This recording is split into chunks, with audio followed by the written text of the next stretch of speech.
There's bees everywhere.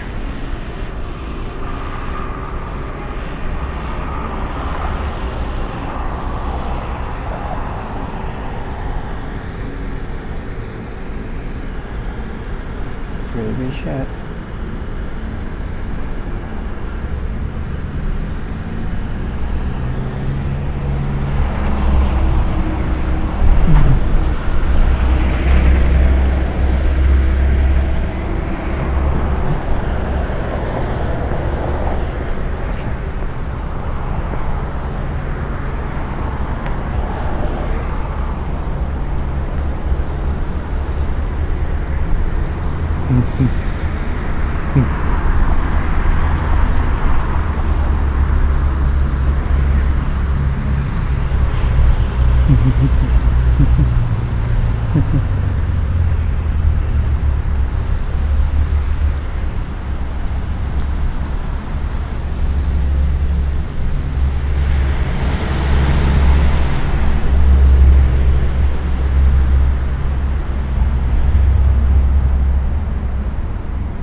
Go down.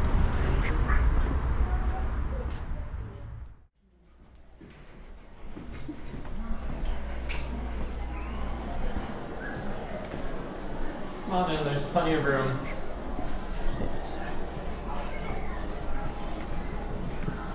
Feel free, fill it out. We've got lots of people, lots of room. Great. Dad was looking for you.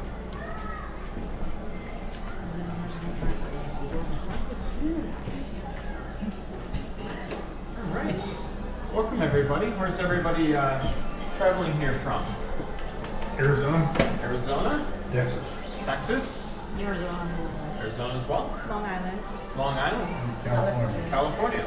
Well, as you might know, Roosevelt has his own connections to Long Island, living there for a good portion of his life, which is why I start by saying Roosevelt never lived in this house. He was a guest for a couple of days in 1901 while the Pan American Exposition was being held here in Buffalo. The Pan American Exposition was like a World's Fair of sorts where really we were only talking about the New World's advances into the 20th century. You can see just behind us here a commemorative plate of the exposition showing a joining of hands of North and South America as the countries of North, Central, and South America joined hands in a more symbolic way to show all that was happening with the early 20th century. This was a boom for industry, especially in Buffalo, being the site of this exposition, it was a no-brainer to choose Buffalo at this time.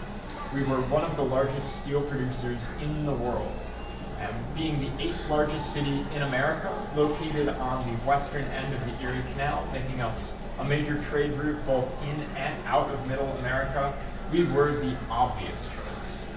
We were also a day's travel from many major cities throughout North America, and 8 million people from all around the world came here to Buffalo by the end of the 6-month run from May to November of 1901.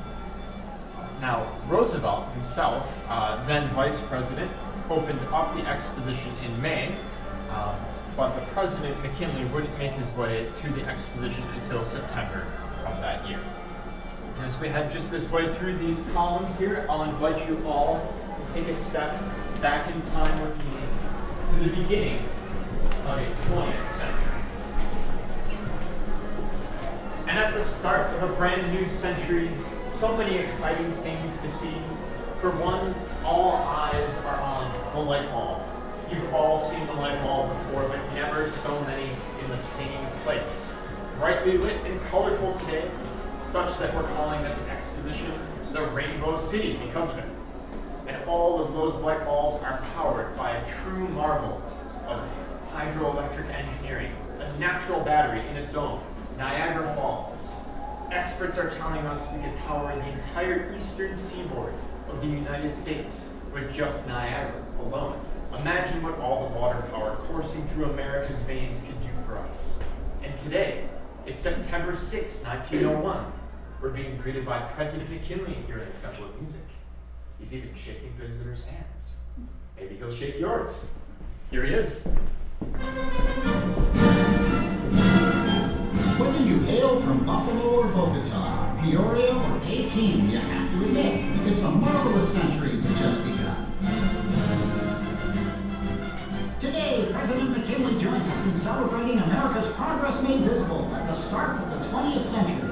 Here at Buffalo's Pan American Exposition, you're privileged to witness a multitude of modern miracles. America is the most advanced nation on our spinning planet. Our scientists and inventors have given us innovations from the acousticon to the X-ray. They've even brought us soap that can float.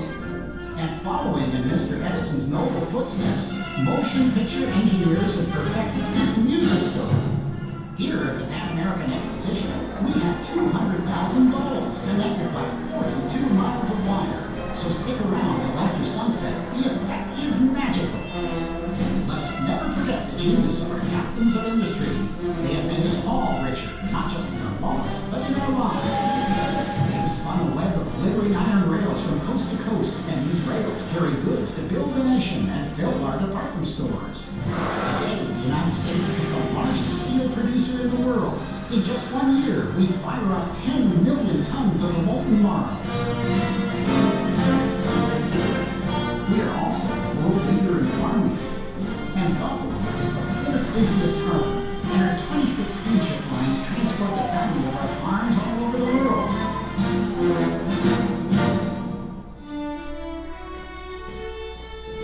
Andrew Carnegie started off as a humble bottom boy. He's now one of the richest men in America. Now that's a clear reminder that everyone has a chance at success in our land of plenty. Today, America stands taller than ever before the world. Other peoples and nations have their virtues, but we are preeminent among them. We have driven old world relic Spain from our doorstep. And as victors with honor, we have welcomed the modern red man, natives of this new world, into our vital society. Our merchandise and our moral might circle the planet from Puerto Rico to the Philippines and even China. And the peoples of all the world are seeking a better life here. In the last decade, more than 3.5 million immigrants have landed on our sacred shores. Their brains and their brawn will make America even stronger. We are the globe's cornucopia. With gold in the cloudland, oil beneath the Texas turf, limitless wood, coal, and water power, Mother Nature has blessed us, and we shall never run out of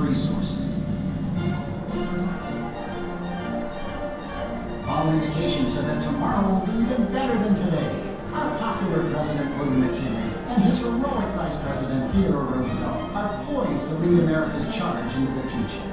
The President has stated that this marvelous fair is a timekeeper of progress, and today he will greet the public in the Temple of Music.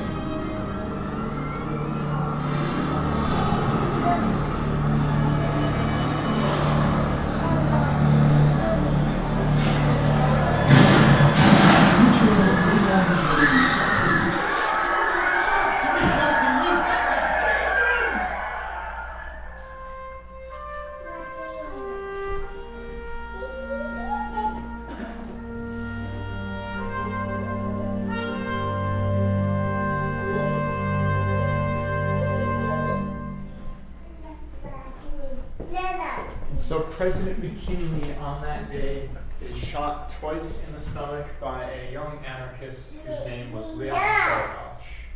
He come from his home state of Michigan, was traveling around the nation until he got his opportunity right here in Buffalo, New York. Now he was tackled by the man behind him, was taken by police and put on trial, received the death penalty, executed October 29th of 1901, that same year. Very, very quick for the judicial system, for sure, but it was fairly obvious to everyone. The president was taken by doctors of varying qualifications. Some, I would argue, probably shouldn't have been operating on him to begin with, but you take what you can get. It's an emergency situation. And so the president has one of the two bullets taken out of him before they stitch him back up. He dies the morning of September the 14th at 2:15 a.m. Roosevelt is back here in Buffalo after hearing about the president's death and is invited to the house of Ansley Wilcox, a friend of his who had been a friend about 20 years earlier. They had worked on the land commission that ended up creating Niagara Falls State Park. We'll see the home of this friend as we head just this way. Can I ask you one Yes. question? Oh, for sure. How many of these buildings are left here in Buffalo that Pretty were much built none. for the Almost none. There is one permanent structure that was built to be permanent here, and that was the New York State Building. It's now the Buffalo History Museum. But almost all of these, the Temple of Music, the Electric Tower, all of the areas near the Esplanade there were all built as temporary structures. Wood, plaster, chalk. Not, They look, thank you, they but that's look yours. so You can real. keep that. Yeah. They look so They real. do, and I think that's part of what we were showing off as you know, these technological advances is, you know, we can build up and create a city only to be torn down after 6 months. An American mentality. Yes, yeah, it was not very economically sensible, but we did it anyway because we thought we were unbeatable, unbreakable, and limitless resources. Sit down. So, yes, the house of Wilcox is just this way. If you have any questions throughout the restored rooms, feel free to take pictures as well.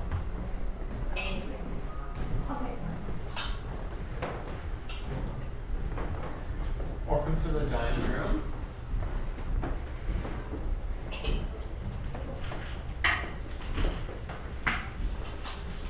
Now, for the astute among you, you might have already smelled the morning coffee that Roosevelt would have enjoyed while he was here. Starting his day off with a cup of coffee, and then maybe 2, 3, 4, maybe 10 more cups of coffee afterwards. He loved his coffee so much, in fact, he drank supposedly a gallon daily. That's a lot even for me. I love my coffee. But he would put just as much sugar in it along with the coffee, so I imagine it wasn't particularly good coffee either. Briefly after arriving here in Buffalo, he would head up the street from here up to west now, the corner of West Ferry in Delaware, was the house of one John Milburn. That's where McKinley was staying during his time here in Buffalo. It's also the house where he passed away. Roosevelt's intentions are to give his condolences to Ida McKinley for the recent loss of her husband. She doesn't want to receive any visitors at this point, which I think is fair enough considering he had died but hours earlier. Instead, he's met by the cabinet of the late McKinley, except for the Secretary of State and the Secretary of the Treasury, who are still in D.C. at this time. I ask him to take the oath of office here while in Buffalo to make a clear transfer of power and to show the country was still strong in its hour of weakness.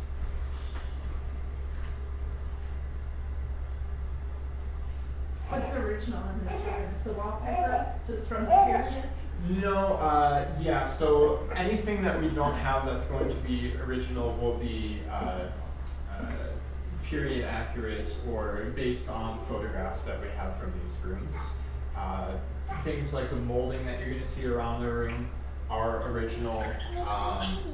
The table that I have just behind me here is as well. However, the table setting, it did belong to the family, but from what I gathered, it's extended family. But again, it could have been here for the time period. We also have a newspaper from the morning of September 14th there as well. Or the evening, I should say. How soon was it publicized of his passing? Well, word traveled pretty quickly because Roosevelt learned of McKinley's passing by the time he was on a train, or in a train station up near the Adirondacks. And he arrived here in Buffalo right around midday. So considering McKinley died at 2:15, that it was pretty quick. And after hearing from, after Roosevelt heard, word traveled pretty immediately afterwards.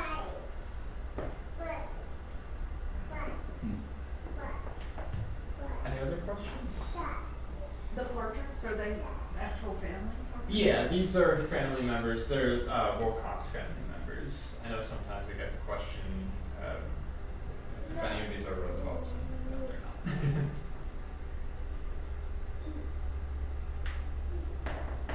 Awesome. Great. Well, we'll be headed just down this way. Take pictures of his house, whatever. On those smoker things. That's a deal? What's that? Remember if the house Is that a not- deal? I don't hold on to you because I don't trust you. Right on in. Feel free to have a seat for everyone. So the smell of coffee just put it there. It is indeed. Yeah, it's a effective facsimile.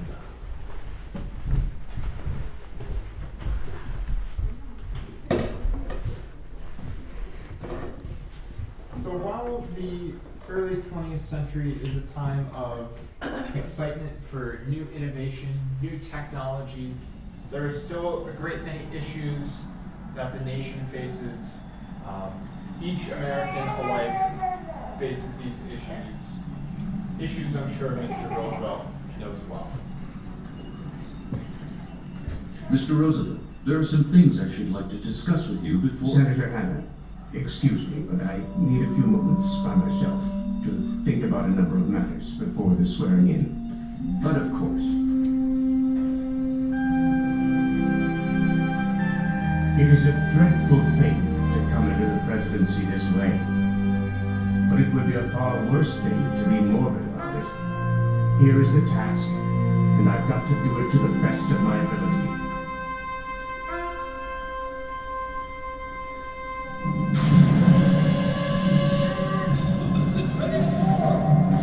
I am truly grateful grateful that our economy is a mighty one.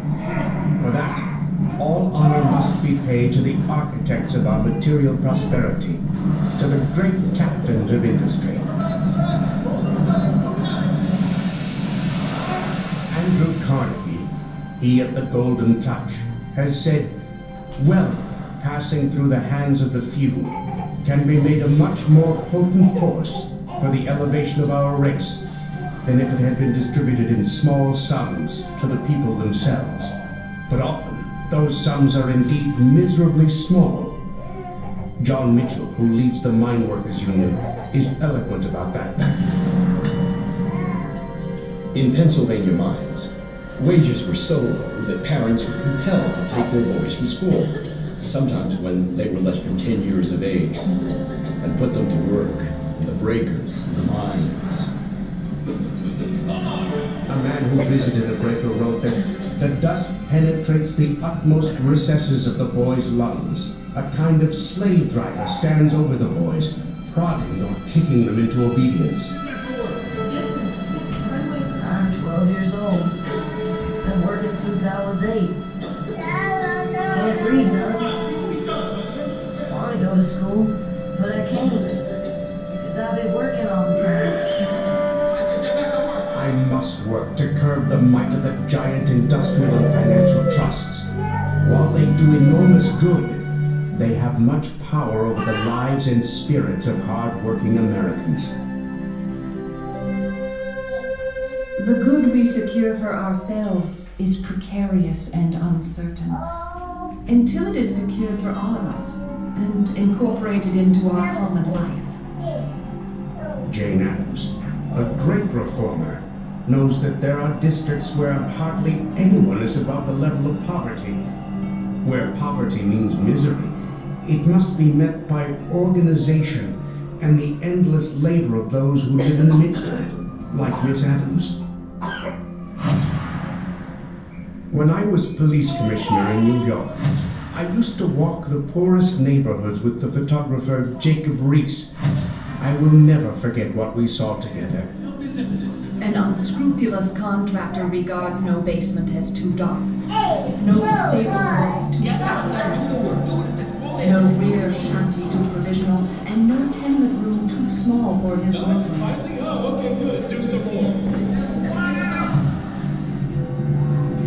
And what of the poor immigrants?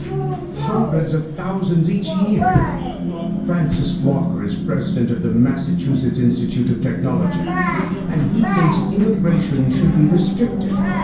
He said, "The entrance of vast masses of peasantry, degraded below our utmost conceptions, is a matter which no intelligent patriot can look upon without apprehension and alarm." I could not bring much with me. We had a suitcase, but what was in the suitcase? I didn't bring a toy. We had no money for toys. I welcome every honest immigrant, no matter from what country he comes, provided only that he leaves off his former nationality and becomes an American, desirous of fulfilling in good faith the duties of American citizenship.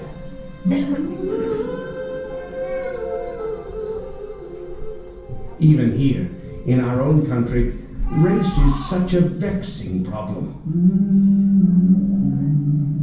I fought beside the colored 9th Cavalry at San Juan Hill, and I hold that if a man is good enough to be put up and shot at, then he is good enough for me to do what I can to get him a square deal. Among the men of this race, I much admire Dr. Booker T. Washington, president of Tuskegee Institute. No race can prosper till it learns that there is as much dignity in tilling a field as in writing a poem. We shall never have harmony between the races until the views of men such as Senator Ben Tillman are transformed. After all, he said, "We of the South have never recognized the Negro to be the equal of the white man. And we will not submit to his gratifying his lust on our wives and daughters without lynching him."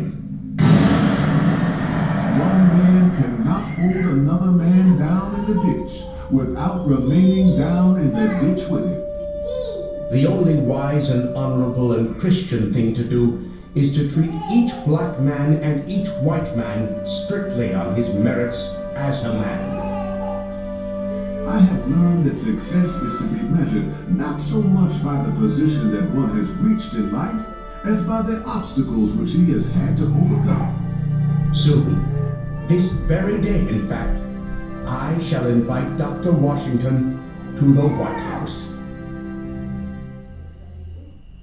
God has cared for these trees, saved them from drought, disease, avalanches, and 1,000 tempests and floods. But he cannot save them from fools. John Muir may be our foremost naturalist, but he does not speak the whole truth. We have become great because of the lavish use of our resources. But what will happen when our forests are gone? When the coal, the iron, the oil, and the gas are exhausted? When the soils have still further impoverished and washed into the streams? If only one of our grand trees on the Sierra weathers out, it would not be long before you'd find a lumberman and a lawyer at the foot of it, eagerly proving by every law, terrestrial and celestial, that the tree must come down.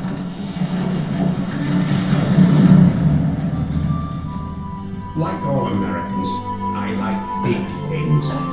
Big prairies, big forests, mountains. We have fallen heirs to the most glorious heritage a people ever received. We can continue to preserve them in but one possible way: by making the proper use of them. If we are to be a really great people, we must strive in good faith to play a great part in the world. Our whole national history has been one of expansion. We won the recent war against Spain in a very short time, and Secretary Elihu Root, to whom President McKinley entrusted the War Department, has already shown himself as good a man as ever held the portfolio. The American soldier is as stern a foe as ever man saw on the battlefield. He is the advanced guard of liberty and justice, of law and order, and peace and happiness. A prominent Democrat said recently, "Governments derive their just powers not from superior force, but from the consent of the governed." But I say, it is only the warlike power of a civilized people that can give peace to the world. And so, we are now guardians over Cuba, Guam, Puerto Rico, and the Philippines. The people of the ceded islands have acquired a moral right to be treated by the United States in accordance with the underlying principles of justice and freedom which we have declared in our Constitution.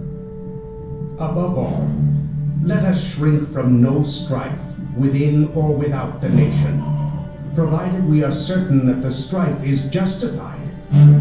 For it is only through strife that we shall ultimately win the goal of true national greatness.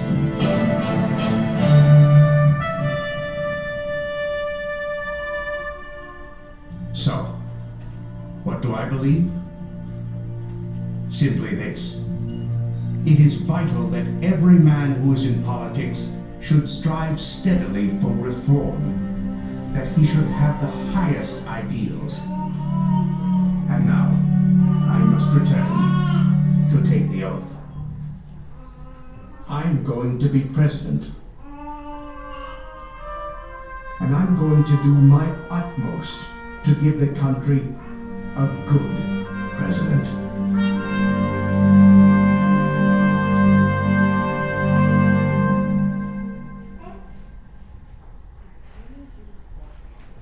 So after returning from John Milburn's home, Roosevelt took the oath in the room just across from us here at the library.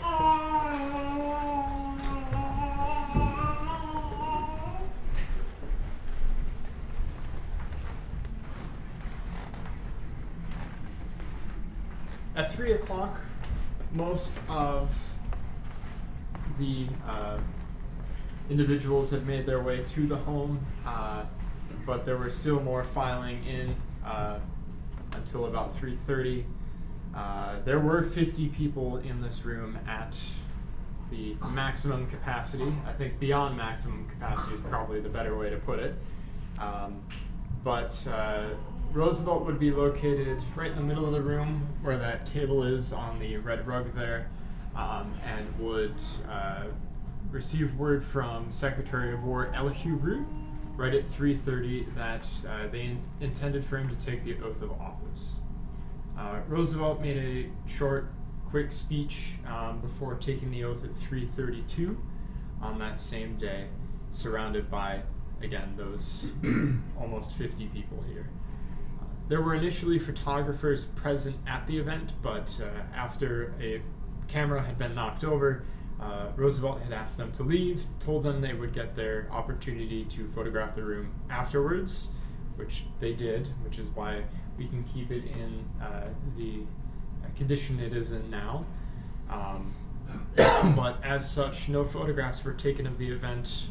Roosevelt saw it less as a time to be commemorated and more one to still be mourning McKinley. The judge present for the affair was John Hazel, who administered the oath to Roosevelt. Was there any other official ceremony in D.C. after the inauguration? Was the judge a local judge? Yeah. So it was official in that it was held here rather than D.C., but his next one, of course, after being elected, would be. How long did he serve in that first term? So he served out the rest of McKinley's second term, which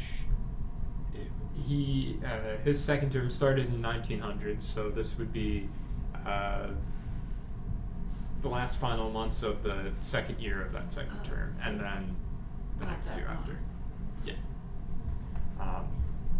But he was popular enough to get elected afterwards, so it says something about his presidency during that McKinley second term. So that he was president because of an assassination, did Correct. that allow him to run for 2 terms? Could have.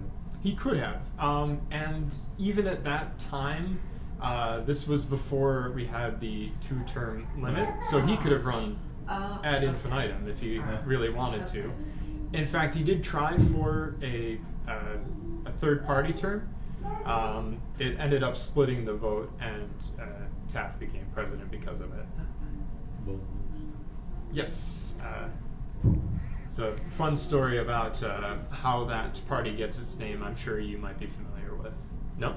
No. So Roosevelt is heading out of a hotel in Milwaukee, is shot by a would-be assassin who had, in a dream, was approached by the ghost of William McKinley, who told him to avenge his death and to kill Roosevelt.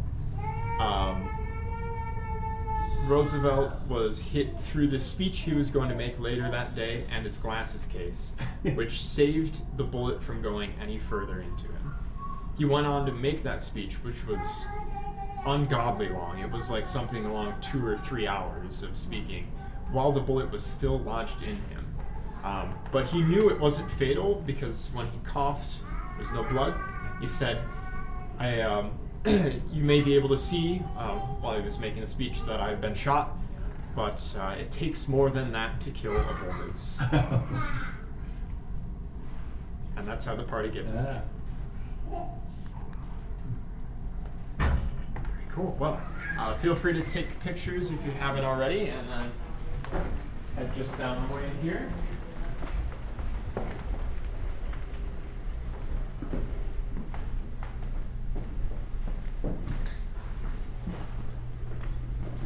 The start of his presidency, for 2 days after the inauguration, Roosevelt would spend time here in Wilcox's house. The desk that you'll see here on the right-hand side of the room belonged to Ansley Wilcox. It was used by Roosevelt to write his very first few things as president. We have copies right here to show you all, so feel free to take one. Now this here, you can see the president's own handwriting. His cursive is none too easy to read. It's better than anything I can do though, so. But you can see here him calling for a national day of mourning for the country's loss of President McKinley. This particular draft of a proclamation was found in the wastebasket. Mr. Wilcox saved it, and lucky for us, we have a copy to show you today. The other side with the typesetting there is a letter that's addressed to Booker T. Washington.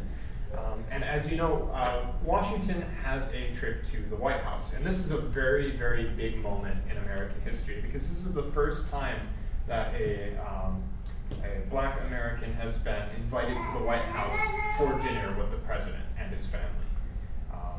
There's a lot of pushback that this gets from some particularly unhappy newspapers, and they send some particularly nasty things to the president and his guests. You can learn more about this on the second floor, where you can hear back from Booker T. Washington about both this particular dinner and the effects of Roosevelt's presidency.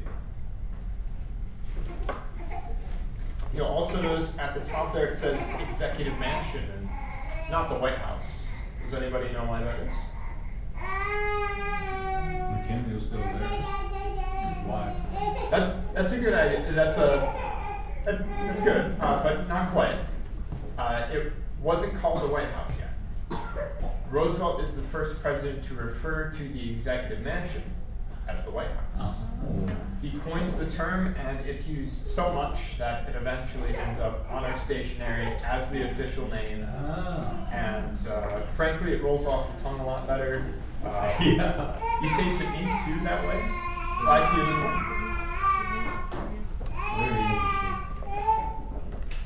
Can I ask you one question about that panoramic in there? Who was the man next to Roosevelt in the projection? To the left of him. They were side by side. Was that his then vice president? Would have been John Mitchell. I don't remember. It was the guy he was talking to about his inaugural address. Oh, you mean I got you.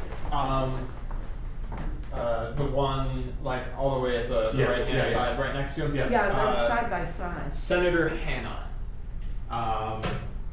He had some choice words to say about the president's inauguration after the inauguration took place. He was not exactly a fan of him becoming president afterwards.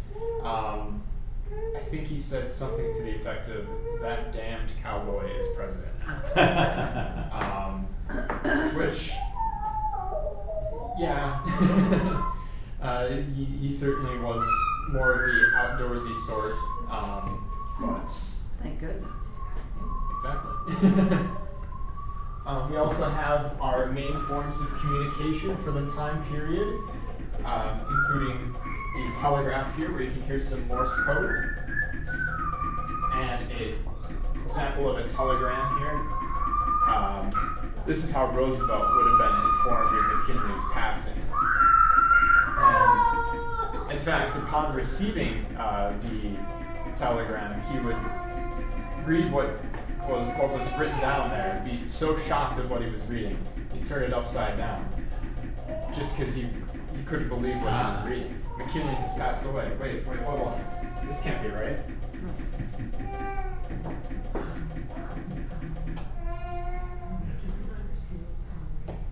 Any other questions here?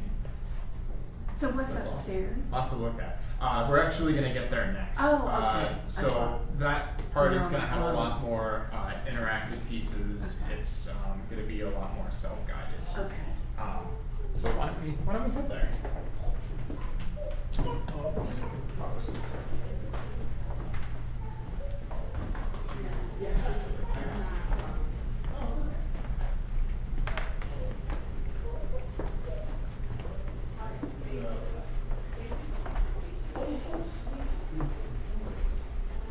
Jen, I think we're doing that. I think they're just Just coming so back. just head right through this way and Oh, then, we're doing that. into the Pan American Exposition right here. Yeah, we're doing this all day. Thank you. Chillax.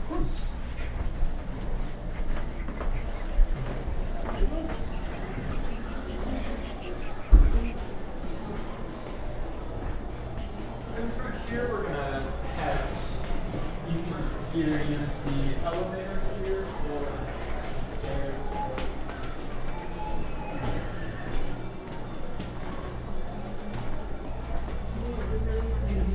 You gotta do that. Very nice.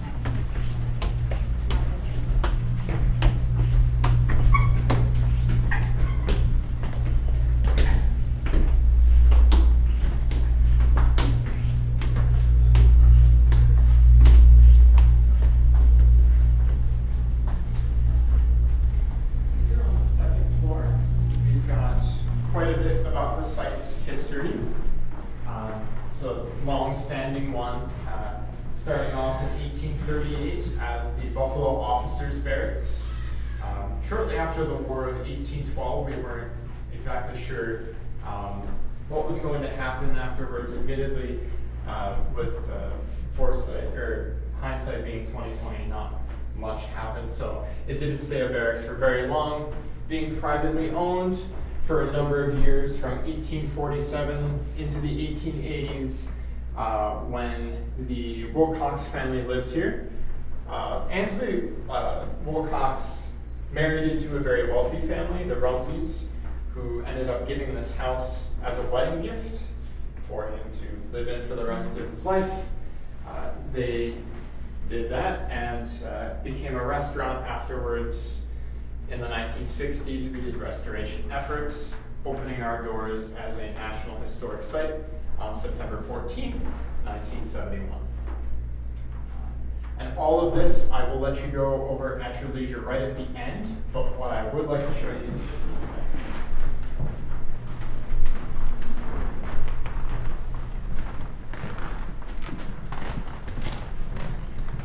I'd like to invite you all into my office here. This is where you hang out. And you too can be president for a day here in Buffalo, New York. It's much easier than the alternative, and I hear it's a lot of paperwork. So if you want to skip out on that stuff and get right to the good things about it, you can type in your last name here at the typewriter, followed by your email. There's a camera above us there that'll take a picture of you and place you in the newspapers as president with your choice of headline. There are plenty to choose from, all of which are fabulous. The globe there, you can feel free to spin around, interact with the tablets attached to show exactly what those red tags mean in influence of Roosevelt. And at the front of the room, we have a touch screen with many contemporaries of Roosevelt who all have very poignant things to say about his presidency. So thank you so much for joining me today. It really has been a pleasure. Hope you've enjoyed this tour, and feel free to explore here on the second floor to your heart's desire. Thank you. Thank you. I've devoted my life to preserving the national heritage of America. You can show a picture there? Thus, I have not always agreed with President Roosevelt's approach to conserving mountains and valleys, forests and meadows, in order that their resources could be put to future use as lumber, Is it done? or iron ore. But for a man as friendly to commerce as he is, Theodore Roosevelt did admirably well. He set aside almost $250 million acres, including 150 national forests and more than 50 national wildlife refuges. These lands are now protected from the ravages of industry.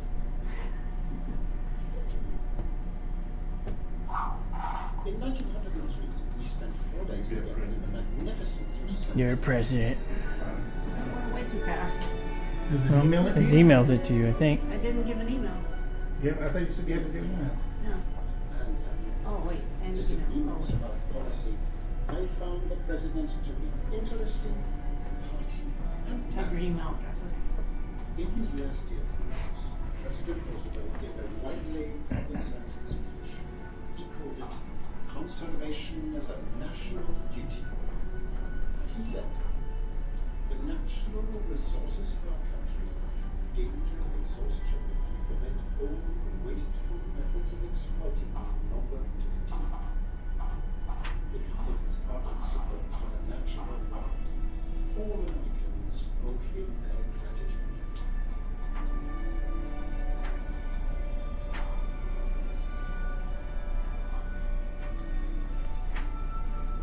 Did it work? You guys have one. I was curious about his. They can text it to you. One of the very first things President Roosevelt did after his inauguration. Your message has been sent. Did you get it? You gotta take a photo of me. A man of What? You values. want a photo? Yeah, take a photo. Some southern newspapers used obscenities to describe my I gotta be race, serious. and death threats were sent to the White House. It is not that the president thought blacks were equal to whites in merit. He thought we were a backwards race. But unlike most Americans, Roosevelt believed we had the capacity to rise in our level of education and civilization. And he knew individuals among us could excel. You get it?